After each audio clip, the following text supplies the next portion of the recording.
بسم الله الرحمن الرحيم. الحمد لله الذي أنزل على عبده الكتاب ولم يجعل له عوجا قيما لينذر بأسا شديدا من لدنه ويبشر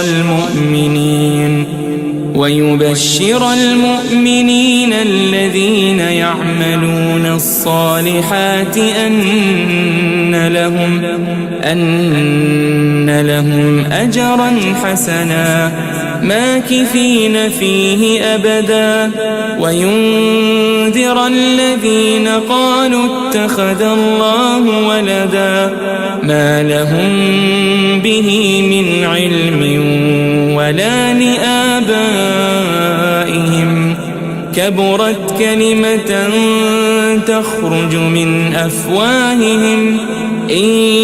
يقولون إلا كذبا فلعلك باخع نفسك على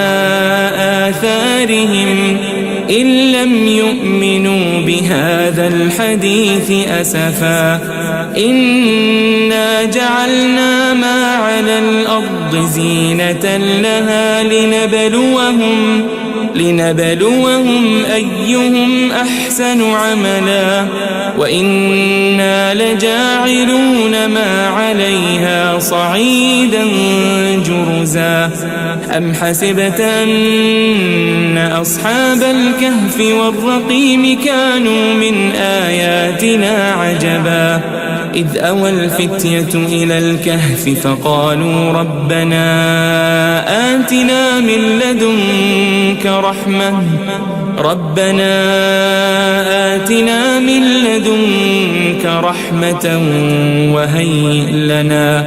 وهيئ لنا من أمرنا رشدا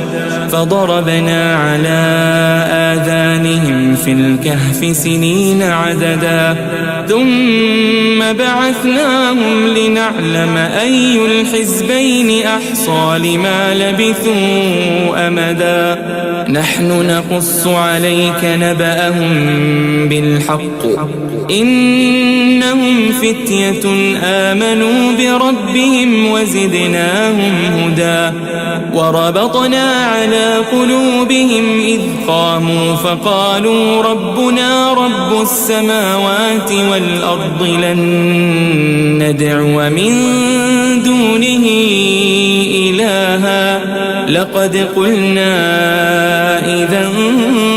شططا هؤلاء قوم اتخذوا من دونه آلهة لولا يأتون عليهم بسلطان بين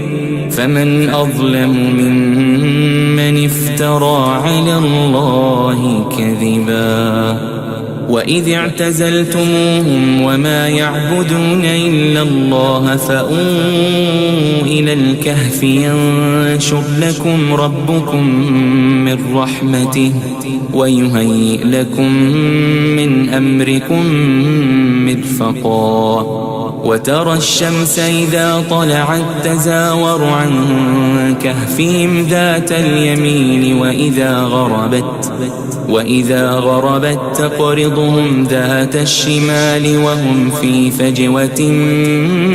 منه ذلك من آيات الله من يهد الله فهو المهتد ومن يضلل فلن تجد له وليا مرشدا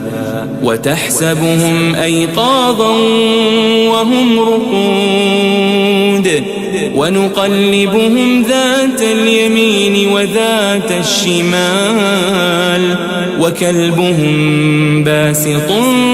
ذراعيه بالوصيد لو اطلعت عليهم لوليت منهم فرارا ولملئت منهم رعبا وكذلك بعثناهم ليتساءلوا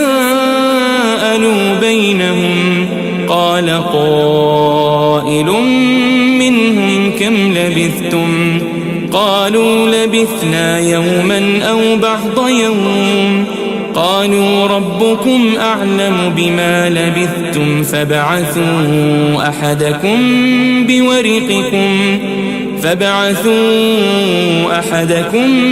بورقكم هذه إلى المدينة فلينظر أيها أزكى طعاما فليأتكم برزق منه وليتلطف ولا يشعرن بكم أحدا إنهم إن يظهروا عليكم يرجموكم أو يعيدوكم في ملتهم ولن تفلحوا إذن أبدا وكذلك أعثرنا عليهم ليعلموا أن وعد الله حق وأن الساعة لا ريب فيها إذ يتنازعون بينهم أمرهم فقالوا ابنوا عليهم بنيانا ربهم أعلم بهم قال الذين غلبوا على أمرهم لنتخذن عليهم مسجدا سيقولون 3 رابعهم كلبهم ويقولون 5 سادسهم كلبهم رجما بالغيب ويقولون 7 وثامنهم كلبهم قل ربي أعلم بعدتهم ما يعلمهم إلا قليل فلا تمار فيهم إلا مراء ظاهرا ولا تستفت فيهم منهم أحدا ولا تقولن لشيء إني فاعل ذلك غدا إلا أن يشاء الله واذكر ربك إذا نسيت وقل عسى أن يهديني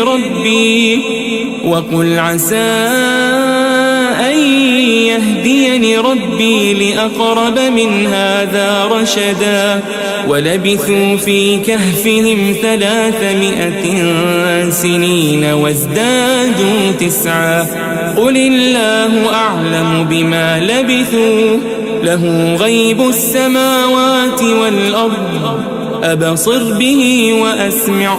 ما لهم من دونه من ولي ولا يشرك في حكمه أحدا واتل ما أوحي إليك من كتاب ربك لا مبدل لكلماته ولن تجد من دونه ملتحدا واصبر نفسك مع الذين يدعون ربهم بالغداة والعشي يريدون وجهه ولا تعد عيناك عنهم تريد زينة الحياة الدنيا ولا تطع من أغفلنا قلبه عن ذكرنا واتبع هواه وكان أمره فرطا وقل الحق من ربكم فمن شاء فليؤمن ومن شاء فليكفر إنا أعتدنا للظالمين نارا أحاط بهم سرادقها وإن يستغيثوا يغاثوا بماء كالمهل يشوي الوجوه بئس الشراب وساءت مرتفقا إن الذين آمنوا وعملوا الصالحات إنا لا نضيع أجر من أحسن عملا أولئك أولئك لهم جنات عدن تجري من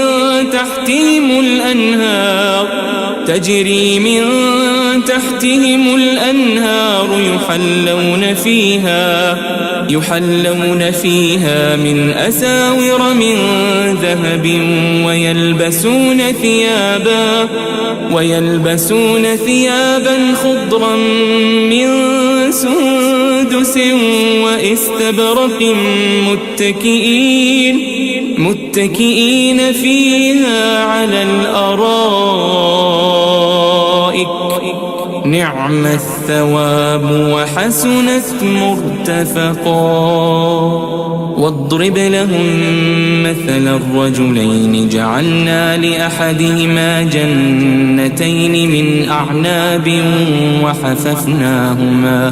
وحففناهما بنخل وجعلنا بينهما زرعا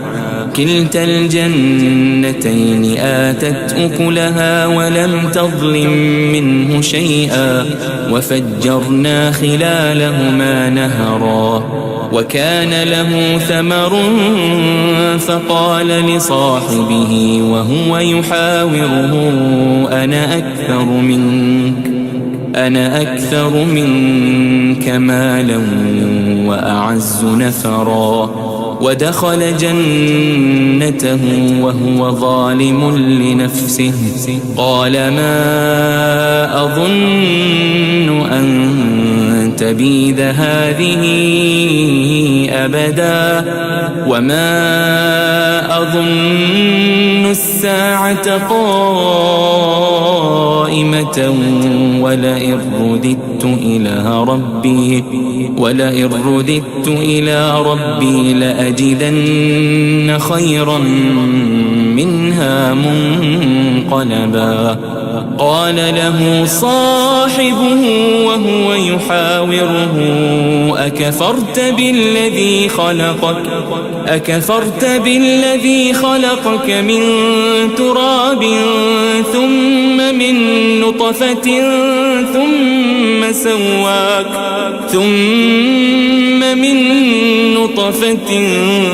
ثم سواك رجلا لكن هو الله ربي ولا أشرك بربي أحدا. ولولا إذ دخلت جنتك قلت ما شاء الله لا قوة إلا بالله إن ترني أنا أقل منك مالا وولدا فعسى ربي أن يؤتيني خيرا من جنتك ويرسل عليها حسبانا من السماء فتصبح صعيدا زلقا أو يصبح ماؤها غورا فلن تستطيع له طلبا. وأحيط بثمره فأصبح يقلب كفيه على ما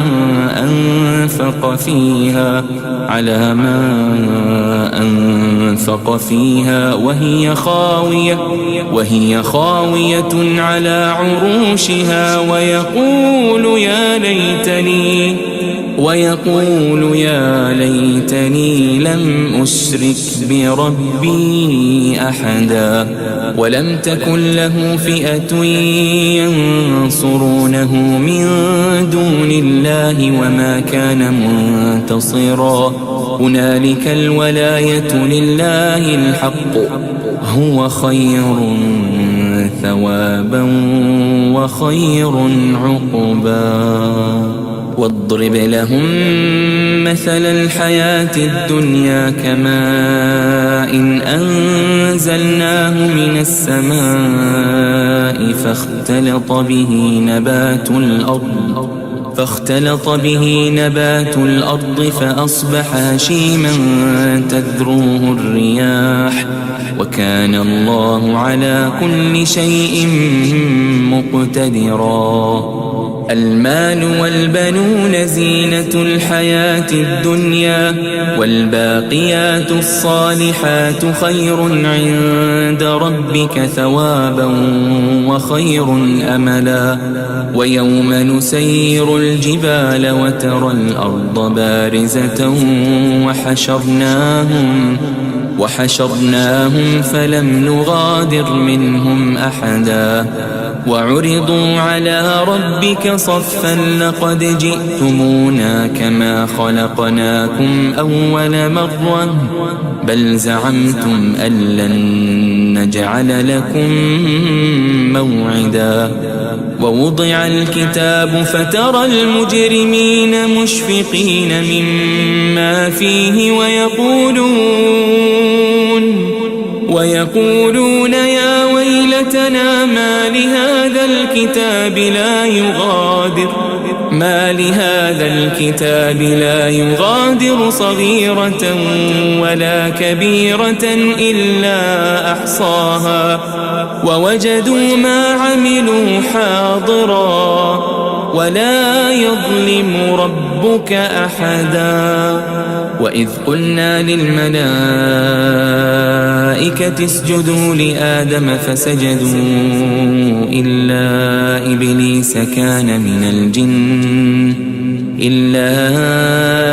إبليس كان من الجن ففسق عن أمر ربه أفتتخذونه وذريته أولياء من دوني وهم لكم عدو بئس للظالمين بدلا ما أشهدتهم خلق السماوات والأرض ولا خلق أنفسهم وما كنت متخذ المضلين عضدا ويوم يقول نادوا شركائي الذين زعمتم فدعوهم فلم يستجيبوا لهم وجعلنا بينهم موبقا ورأى المجرمون النار فظنوا أنهم مواقعوها ولم يجدوا عنها مصرفا ولقد صرفنا في هذا القرآن للناس من كل مثل وكان الإنسان أكثر شيء جدلا وما منع الناس أن يؤمنوا إذ جاءهم الهدى ويستغفروا ربهم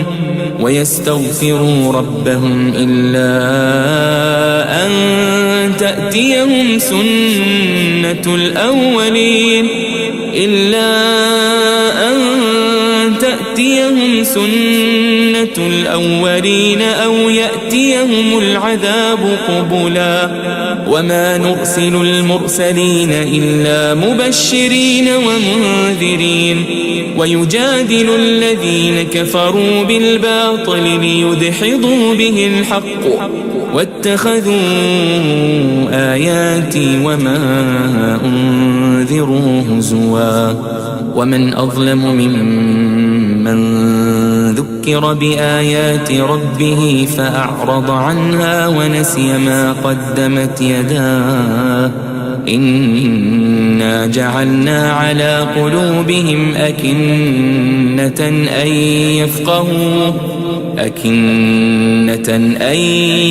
يفقهوه وفي آذانهم وقرا وإن تدعهم إلى الهدى فلن يهتدوا إذن أبدا وربك الغفور ذو الرحمة لو يؤاخذهم بما كسبوا لعجل لهم العذاب بل لهم موعد لن يجدوا من دونه موئلا وتلك القرى أهلكناهم لما ظلموا وجعلنا لمهلكهم موعدا وإذ قال موسى لفتاه لا أبرح حتى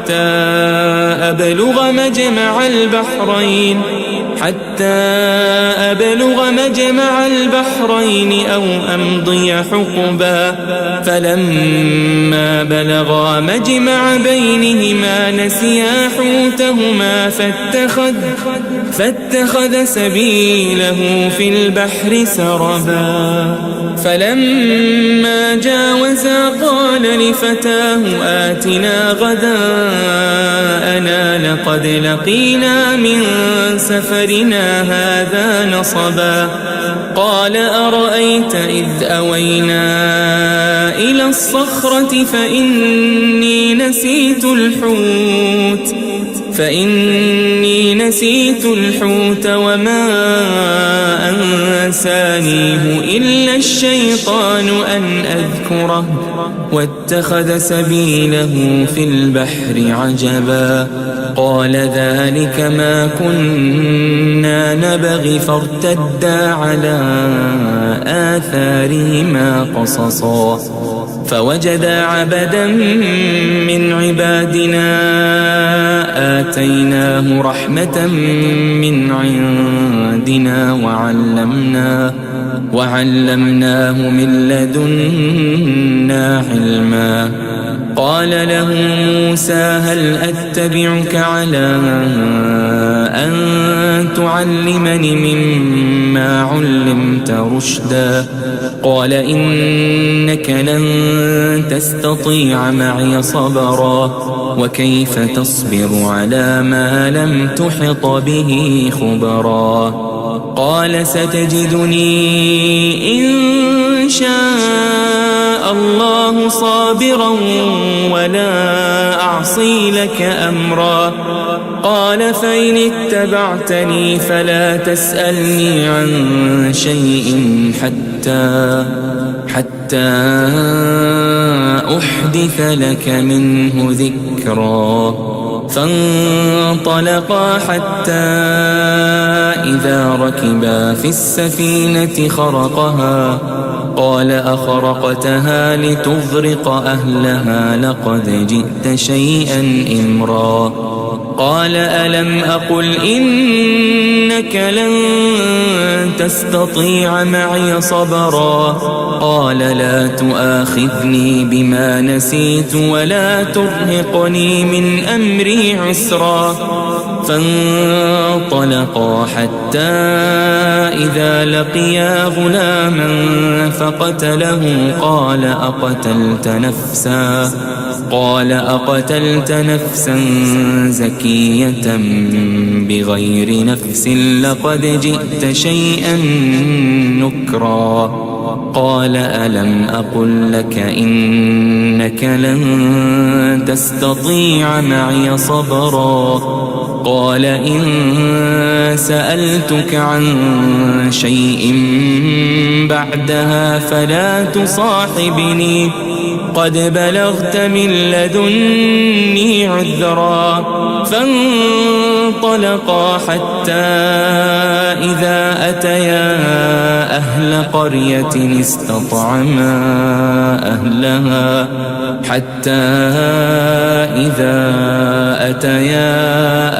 قرية استطعما أهلها فأبوا أن يضيفوهما فوجدا فيها جدارا يريد أن ينقض فأقامه قال لو شئت لاتخذت عليه أجرا قال هذا فراق بيني وبينك سأنبئك بتأويل ما لم تستطع عليه صبرا أما السفينة فكانت لمساكين يعملون في البحر فأردت أن أعيبها وكان وراءهم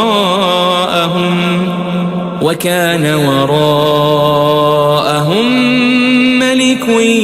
يأخذ كل سفينة غصبا وأما الغلام فكان أبواه مؤمنين فخشينا أن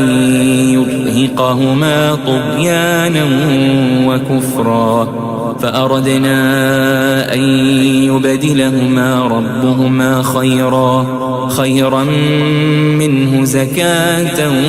وأقرب رحما.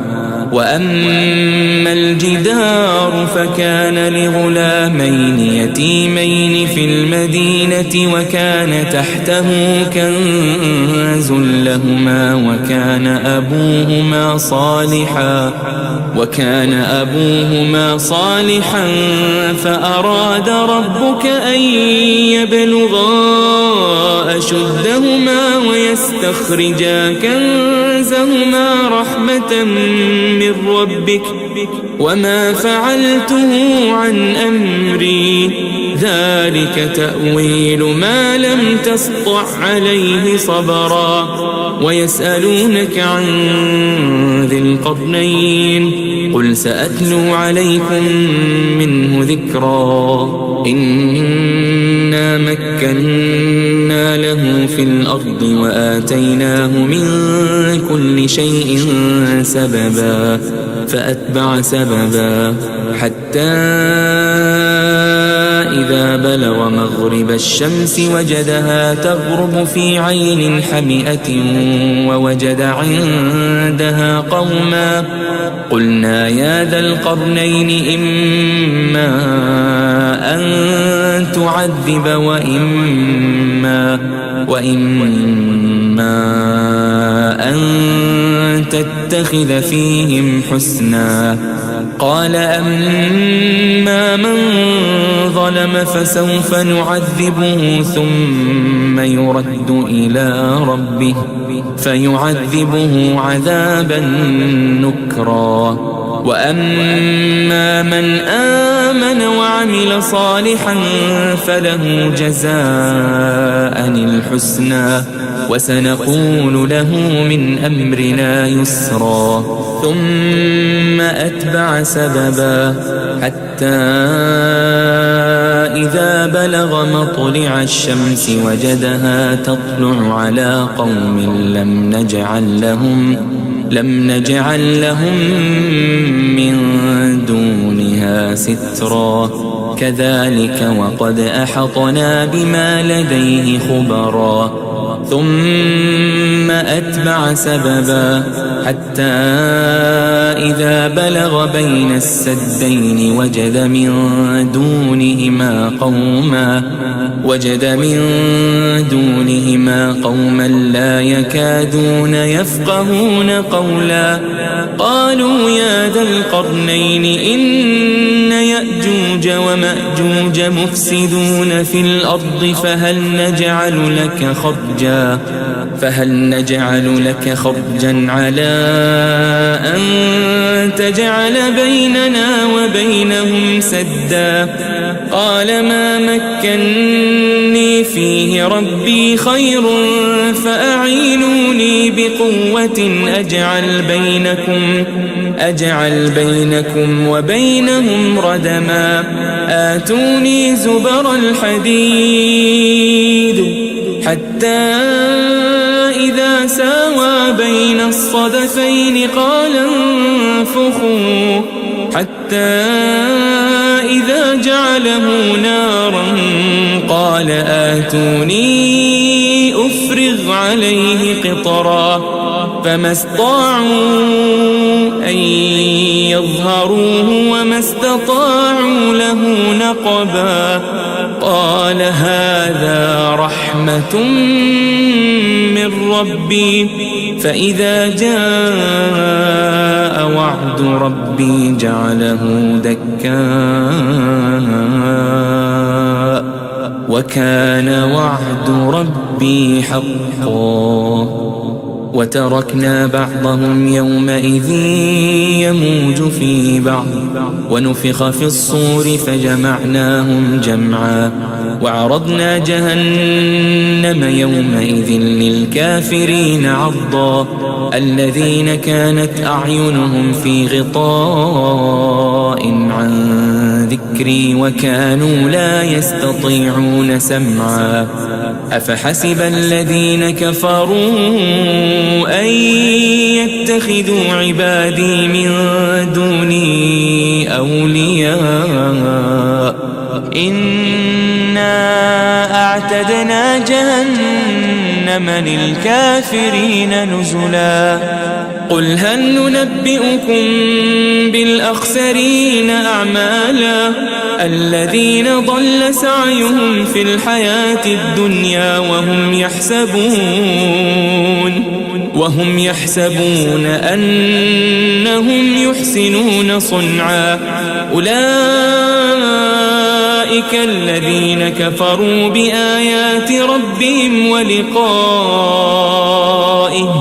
فحبطت أعمالهم فلا نقيم لهم يوم القيامة وزنا ذلك جزاؤهم جهنم بما كفروا واتخذوا آياتي ورسلي هزوا إن الذين آمنوا وعملوا الصالحات كانت لهم جنات الفردوس نزلا خالدين فيها لا يبغون عنها حولا قل لو كان البحر مدادا لكلمات ربي لنفد البحر قبل أن تنفد كلمات ربي ولو جئنا بمثله مددا قل إنما أنا بشر مثلكم يوحى إلي أنما إلهكم إله واحد فمن كان يرجو لقاء ربه فليعمل عملا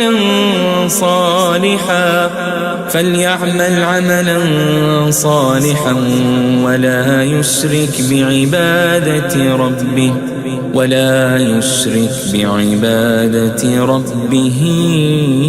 أحدا.